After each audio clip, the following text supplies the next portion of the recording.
I almost got a heart attack watching this film. Oh my god. Hello guys, I'm Nora Prince and today I'll be talking about the Malayalam romantic thriller Ishq, Not a Love Story. Directed by Anurag Manohar, written by Ratish Ravi, starring Shane Nigam, Ansh Sheetal, Shine Tom Chako and many more. Throughout this movie, I was at the edge of my seat. My heart was in my mouth. I was having anxiety. I was shivering with fear. What will happen now? I was more tensed for this movie than my board results. And I'm not lying, you can confirm this from the Discord members with whom I was watching this film. Every 10 minutes I was telling them this is so thrilling, I cannot take this, I'll get a heart attack. If you want to join Discord, link in the description. What a film. One of the best thrillers I've ever seen. Every department, thumbs up. Let's start with the writing. You may feel that the writing is ordinary, right? People are just talking. They are just dialogues, nothing much happening in the screenplay. There are not many characters and everything. Yeah, it looks simple, but it's more complicated because it is so difficult to write compelling dialogues. And this film is full of those. All the motivations are clear, everything is so logical. You cannot question anything, and that's what makes it believable. It makes it real, and that is the reason this film is so thrilling. It is so engaging. The direction is so good that everything feels so natural. Everything works in a flow, and with minimal locations, with minimal things happening. You are in the car at various locations, and the location doesn't matter because it's night time. And then the second half is everything inside a house,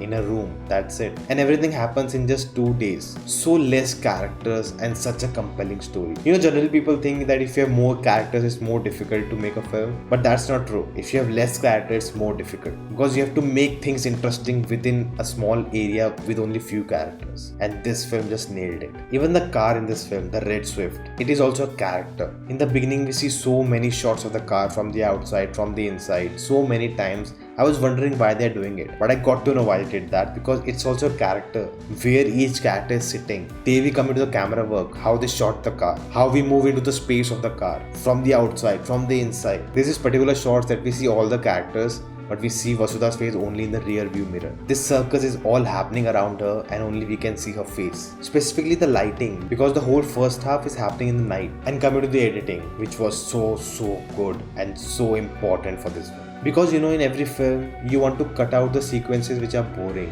A character getting out of the car, him walking, him just sitting inside, him washing his face. These things are removed generally from a film to make the story streamlined, focused. But here the opposite happens, and by keeping this useless shots here, it increases the tension, increases the anxiety, because you're slowing down the pace. You're making the audience wait what will happen next, just by small things that everyone does, right? It's not like no one does these things and why they are showing this. Very normal things, and generally these things hamper the pace of the film, but here they add to it and make the pace better, make the film more thrilling and engaging. That's the beauty of filmmaking. Things may not work in one film but may work in the other film depending on how you're treating it. By taking more time in revealing what is gonna happen next, you're increasing the tension. So guys, if you find value in this video, do hit the like button, because when you do that, YouTube promotes this video and more people can watch it. Also consider subscribing and hitting that bell icon to get notification whenever a new video drops. Coming to the performances. Like everything, very important in this film, because if they had failed, if they were not convincing, the film would have gone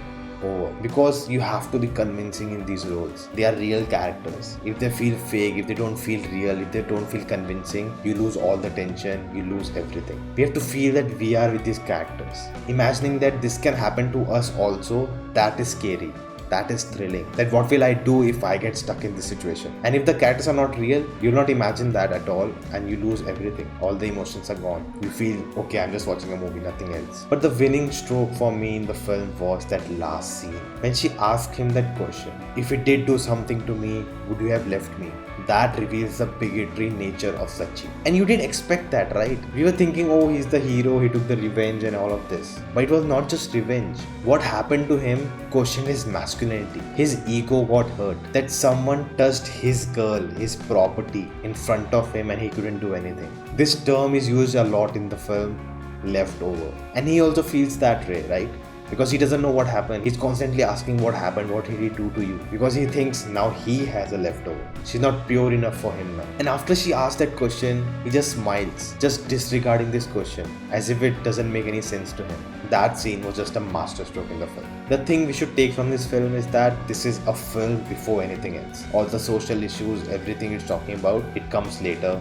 but the first thing that comes is the film. And that's a missing part in most of our other films. Now coming to the social issue of moral policing, I really like that the film didn't go into the what is right, what is wrong direction. They didn't go into the realm of, giving a social message in the society. They took this issue, displayed it on the screen, but didn't try to preach us. Rather, they explored this, explored different characters, explored the patriarchy, explored the bigotry of people. They were adults, they had each other's consent. Then why they were fearful?